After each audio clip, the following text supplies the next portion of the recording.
സനാതനധർമ്മ സംരക്ഷണത്തിനുള്ള ആഹ്വാനവുമായി അക്ഷരനഗരിയിലെത്തിയ ധർമ്മ സന്ദേശയാത്രയ്ക്ക് ആവേശോജ്വലമായ സ്വീകരണം നൽകി. സദ്ഗുരു ശ്രീ മാതാ അമൃതാനന്ദമയി ദേവി മുഖ്യ രക്ഷാധികാരിയായി കേരള മാർഗദർശക മണ്ഡലത്തിന്റെ ആഭിമുഖ്യത്തിൽ നടത്തുന്ന ധർമ്മ സന്ദേശയാത്രയ്ക്കാണ് കോട്ടയത്ത് സ്വീകരണം നൽകിയത്. ശബരിമലയിൽ സ്വർണ്ണക്കൊള്ള ചെയ്തവർക്ക് വീണ്ടും കാലാവധി നീട്ടിക്കൊടുക്കാൻ സർക്കാർ ഓർഡിനൻസ് പുറപ്പെടുവിക്കുന്നതിന് പകരം മാന്യമായി അന്വേഷണം നടത്താൻ അവരെ മാറ്റി നിർത്തണമെന്ന് മാർഗദർശക മണ്ഡലം അധ്യക്ഷൻ ചിദാനന്ദപുരി സ്വാമികൾ ആവശ്യപ്പെട്ടു.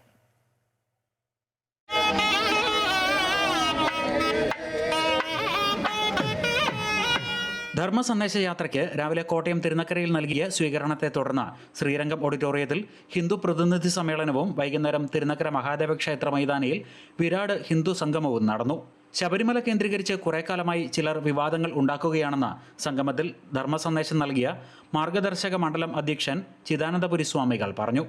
ഹൈന്ദവ ചേതനയെ വ്രണപ്പെടുത്തുന്ന രീതിയിൽ കാര്യങ്ങൾ ചെയ്തവർക്ക് പിന്നീട് ഭക്തസമ്മേളനം നടത്തേണ്ടി വന്നു. എന്നാൽ ഹൈക്കോടതി ഇടപെട്ടില്ലായിരുന്നുവെങ്കിൽ ക്ഷേത്രം ഭൂമികൾ അന്യാധീനപ്പെടുമായിരുന്ന നയം ഈ സർക്കാർ കൊണ്ടുവന്നുവെന്നും അദ്ദേഹം കൂട്ടിച്ചേർത്തു. അചിന്ത്യമായ മുറിവേൽപ്പിച്ചുകൊണ്ട് ഈ കേരളം ഭരിക്കുന്ന സർക്കാരിന് നേതൃത്വം നൽകുന്ന പാർട്ടിക്കാർ തന്നെ എന്തൊക്കെ ചെയ്തു എന്നുള്ളത് നമ്മൾ കണ്ടനുഭവിച്ചറിഞ്ഞതാണ്.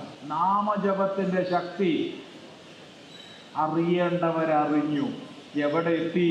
ഇപ്പൊ ഭക്തസമ്മേളനം നടത്തുക. ഹൈന്ദവരെ ബാധിക്കുന്ന നിരവധിയായ പ്രശ്നങ്ങൾക്കിടയിലും എല്ലാവരെയും ഒരുമിച്ച് കൊണ്ടുപോവുക ഒരു ഭഗീരഥ പ്രയത്നമാണെന്നും അതിനാണ് സന്യാസിമാർ നേരിട്ട് ഇറങ്ങിയിരിക്കുന്നതെന്നും സമ്മേളനത്തിൽ അനുഗ്രഹ പ്രഭാഷണം നടത്തിയ മാതാ അമൃതാനന്ദമയി മഠം മേപ്പാടി മഠാധിപതി സ്വാമി വേദാമൃതാനന്ദപുരി പറഞ്ഞു.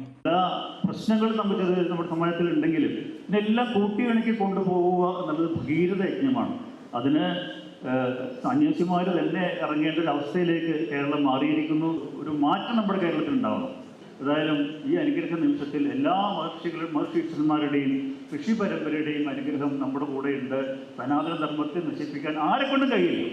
വാഴൂർ തീർത്ഥപാദാശ്രമം മഠാധിപതി സ്വാമി പ്രജ്ഞാനന്ദ തീർത്ഥപാദർ അധ്യക്ഷത വഹിച്ചു.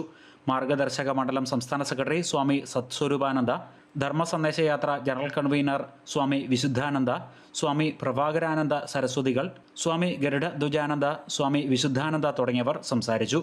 സ്വാമി മണികണ്ഠ സ്വരൂപാനന്ദ സരസ്വതി സനാതന ധർമ്മ സംരക്ഷണ പ്രതിജ്ഞ ചൊല്ലിക്കൊടുത്തു.